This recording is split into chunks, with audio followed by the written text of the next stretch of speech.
بسم اللہ الرحمن الرحیم صلی اللہ علی النبی وآلہ وسلم۔ السلام علیکم۔ عالم اسلام کو حقیقی ٹی وی کی طرف سے ماہ رمضان اور اس کی برکات حاصل کرنے کی بہت بہت مبارکباد، اور اللہ رب العزت سے دعا گو ہوں کہ وہ اس ماہ رمضان میں اللہ رب العزت کی رحمتیں حاصل کرنے کی توفیق عطا فرمائے، آمین ثم آمین۔ یا ایھا الذین آمنوا کتب علیکم الصیام کما کتب علی الذین من قبلکم لعلکم تتقون۔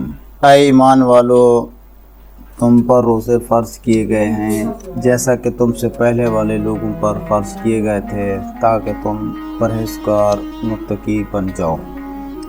نبی کریم صلی اللہ علیہ وآلہ وسلم کا فرمان عالی شان ہے، شعبان میرا مہینہ ہے اور رمضان اللہ تعالیٰ کا مہینہ ہے، جبکہ اللہ رب العزت کا فرمان عالی شان ہے کہ روزہ میرے لیے ہے اور اس کی جزا میں خود دوں گا۔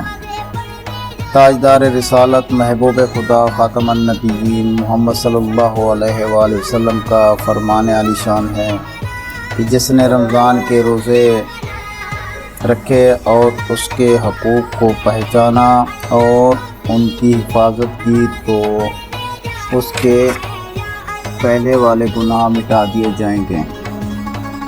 حضرت سیدنا جابر بن عبداللہ رضی اللہ تعالی عنہ سے روایت ہے کہ نبی کریم صلی اللہ علیہ وآلہ وسلم نے فرمایا، میری امت کو 5 ایسی چیزیں عطا کی گئی ہیں جو مجھ سے پہلے کسی نبی کو عطا نہیں کی گئی۔ پہلی یہ کہ جب رمضان کی پہلی رات آتی ہے، اللہ عز و جل ان پر نظر رحمت فرماتا ہے، اور جس کی طرف اللہ تعالی نظر رحمت فرمائے اسے کبھی عذاب نہیں ہوگا۔ دوسری یہ کہ شام کے وقت ان کے منہ کی بو اللہ عز و جل کے نزدیک مشک کی خوشبو سے بھی زیادہ پاکیزہ ہوتی ہے۔ تیسری یہ کہ ملائکہ ہر دن اور رات میں ان کے لیے استغفار کرتے ہیں۔ چوتھی یہ کہ اللہ عز و جل اپنی جنت کو حکم دیتا ہے کہ تیار ہو جا اور میرے بندوں کے لیے سنور جا، قریب ہے کہ وہ دنیا کی تھکاوٹ مٹانے کے لیے میرے گھر اور میری کریمی کے سایہ میں آرام کریں۔ پانچویں یہ کہ جب رمضان کی آخری رات ہوتی ہے تو ان سب کی مغفرت کر دی جاتی ہے۔ کسی نے عرض کیا، کیا آخری رات سے مراد لیلۃ القدر ہے؟ فرمایا، نہیں۔ کیا تم نہیں جانتے کہ مزدور جب کام مکمل کر کے فارغ ہو جاتا ہے تو اسے پورا بدلہ دیا جاتا ہے۔ دوستو، نبی کریم صلی اللہ علیہ وآلہ وسلم کی پہلی فرمان کے مطابق جیسے کہ آپ نے فرمایا کہ جس نے رمضان کے روزے رکھے اور ان کے حقوق کو پہچانا اور ان کی حفاظت کی، تو اس سے مراد یہ ہے کہ روزے رکھ لینا اور اس کے حقوق کو پہچاننا اور ان کی حفاظت کرنا۔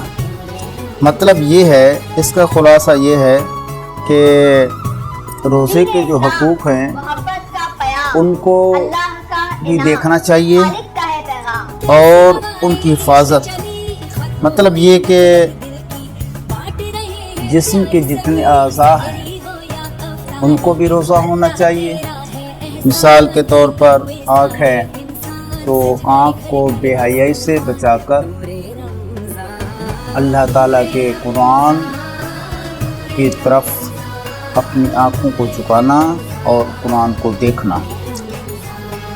ہاتھ قرآن پاک کی طرف بڑھانا پیر سیدھے راستے کی طرف چلانا اور پورے روزے کو اپنے جسم کو ڈھال دینا اور پورے اعضاء کی حفاظت کرنا، تب جا کے اللہ پاک پہلے والے گناہوں کو معاف کر دیتا ہے یا مٹا دیتا ہے۔ ہمیں رمضان کے روزے کی حفاظت کرنی چاہیے، اس میں اللہ تعالیٰ کے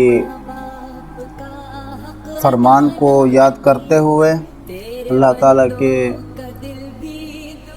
جتنے بھی اعمال ہیں ان کو اپنے دل سے سنوارنا چاہیے۔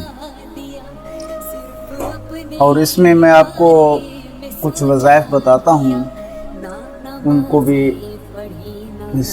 دیکھا جائے۔ سورہ کوثر، سورہ یاسین کا زیادہ سے زیادہ تلاوت کریں، یہ وظائف میں شامل ہے۔ اور سبحان اللہ و بحمدہ سبحان اللہ العظیم زبان پر ہلکے لیکن وزن ترازو میں ان کا وزن سب سے زیادہ ہوتا ہے۔ ہمیں سبحان اللہ و بحمدہ سبحان اللہ العظیم، لا الہ الا اللہ محمد رسول اللہ، سبحان اللہ و بحمدہ سبحان اللہ العظیم، لا حول ولا قوت الا باللہ کے وظائف جاری رکھیں، اور انشاءاللہ ہماری زندگی سنور جائے گی اور اللہ پاک رزق کے خزانے ہمارے اوپر کھول دے گا۔ تو ہمیں چاہیے ان وظائف کو بھی جاری رکھیں اور رمضان میں زیادہ سے زیادہ اللہ تعالیٰ کی برکات اور رحمتیں حاصل کریں۔ اور سب سے بڑی بات آپ سے میں کہنا چاہتا ہوں، ہمیں اور ہم سب کو رمضان میں اللہ تعالیٰ کی زیادہ سے زیادہ رحمتیں لینے کی کوشش کریں۔ اور سب سے آخر میں آپ سے گزارش کرتا ہوں کہ آپ میرے چینل کو زیادہ سے زیادہ سبسکرائب کریں، اپنے دوستوں میں شیئر کریں، اور